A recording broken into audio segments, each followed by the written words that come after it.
नमस्कार दोस्तों, मैं हूं नीमा और मेरे चैनल नीमास ब्लॉग में आपका स्वागत करती हूं।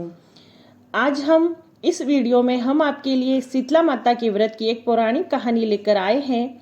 एक समय की बात है, शीतला माता ने सोचा कि चलो आज धरती पर देखते हैं मेरी पूजा कौन कौन करता है और कौन मुझे मानता है। ऐसा सोचकर शीतला माता धरती पर राजस्थान के डोंगरी गांव में आई। माता शीतला गांव की गलियों में घूम रही थी। तभी एक मकान के ऊपर से किसी ने चावल का उबलता हुआ पानी नीचे फेंका। वो पानी शीतला माता के ऊपर गिरा, जिससे माता के शरीर पर फपोले पड़ गए। शीतला माता का पूरा शरीर जलने लगा। वह गांव में इधर उधर भटकने लगी और दौड़ने लगी। मैं जल गई, मेरा शरीर जल रहा है, कोई मेरी मदद करो। लेकिन गांव में किसी ने भी माता की मदद नहीं करी। अपने घर के बाहर एक कुम्हारन बैठी थी। उसने देखा कि वह बूढ़ी में बहुत जल गई है, उनके पूरे शरीर पर फपोले पड़ गए हैं और वो अपने शरीर की तपन को सहन नहीं कर पा रही है। तब वह कुम्हारन बोली, माँ तुम यहाँ आकर बैठो, जो मैं तुम्हारे शरीर पर ठंडा पानी डालती हूँ। तब कुम्हार ने उससे एक घड़े से ठंडा ठंडा पानी डाला और बोली, माँ मेरे घर में रात की बनी राबड़ी रखी है, तुम वो खा लो। जब उसने बूढ़ी को ठंडी राबड़ी दी और दही दिया खाने के लिए, तो उसके शरीर को ठंडक मिली। तब वह बोली, बेटी मेरे सर में जुएं हो गई हैं, तुम मेरे माथे को खुजाल दोगी क्या? तो वो औरत जुएं निकालने लगी। उसने देखा कि उनके सर के पीछे भी एक आंख है, जिसे देखकर कुम्हारन डर गई और वहां से भागने लगी। तब वह बूढ़ी बोली, रुक बेटी, मैं भूत प्रेत नहीं हूँ, मैं शीतला देवी हूँ। तब माता ने अपनी असली रूप धारण कर लिया। माता के दर्शन कर कुम्हारन दौड़ने लगी।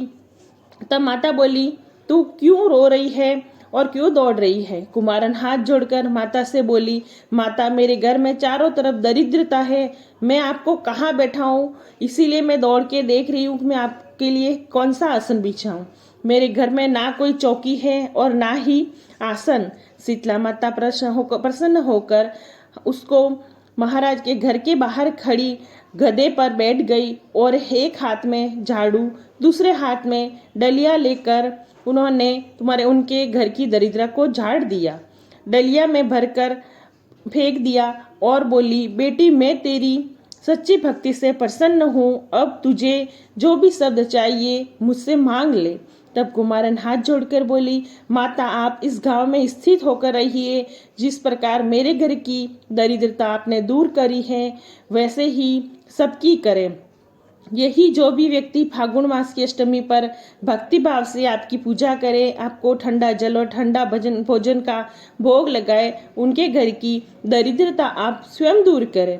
माता ने उसे तथास्तु कहा और बोली, तू इस घड़े का जल अपनी झोपड़ी पर छिड़क ले, कल सारे नगर में आग लगेगी लेकिन तेरी झोपड़ी नहीं जलेगी। ऐसा कहकर माता अंतर ध्यान हो गई। तुम्हारे ऐसा किया तो रात को सारी नगरी में आग लग गई, कुम्हार की झोपड़ी में कुछ नहीं हुआ। यह देखकर नगर के राजा ने कुम्हारन को बुलाया और उससे पूछने लगे, तुम्हारे सारे नगर में आग लगी लेकिन तेरी झोपड़ी कैसे बच गई? तब कुम्हारिन ने राजा को शीतला माता की कृपा की सारी बात बताई। बोली, मुझ पर शीतला माता की कृपा हुई है।